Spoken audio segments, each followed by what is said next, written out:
আজ সকালবেলা কাজে এসে ঠিকাদার আর মিস্ত্রি বুঝতে পারলে তুমুল ঝগড়া চলছে।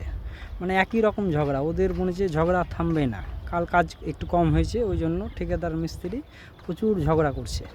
হ্যাঁ, তো সে সময় আমি একটা কাঠ কাটতে গেলাম মেশিনে। হ্যাঁ, তাদের মেশিনের আওয়াজে কী যে হলো, তাদের ঝগড়াটা পুরোটাই মনে হচ্ছে আমাদের দিকে ঘুরে গেল। তখন মিস্ত্রি বলছে কি, তোমার লেবার ঠিকভাবে জোগাড় দিচ্ছে না, আমি কি করে কাজ করব? হ্যাঁ, ঠিকভাবে কথা শুনছে না, কোনো কাজ বলছি তো শুনছে না, তো কী করে আমি কাজ করবো, আমি কীভাবে কাজ দেখাবো? তখন ঠিকাদার আমাকে চেঁচাতে লাগলো। সে সময় আমি বলছি, ভাই তোরা তো ঝগড়া করছিলি তোরা ঠিকাদার মিস্ত্রি ঝগড়া কর, তার মধ্যে আমাকে টানার কী দরকার ছিল এখানে? তোরা তো ঝগড়া করছিলি, তোরা আপনার নিজে ঝগড়া কর, আমি তো তোদের কিছু বলতে যাইনি। তোরা তো ঝগড়া করছিস, কর। তো না, তারা নিজের ঝগড়া বাদ দিয়ে এখন আমার পিছনে লেগে গেল, বলছে তুই জোগাড় দিসনি বলে এখন আমার সঙ্গে ঝগড়া চালু করে দিল। কি বলবো এদেরকে?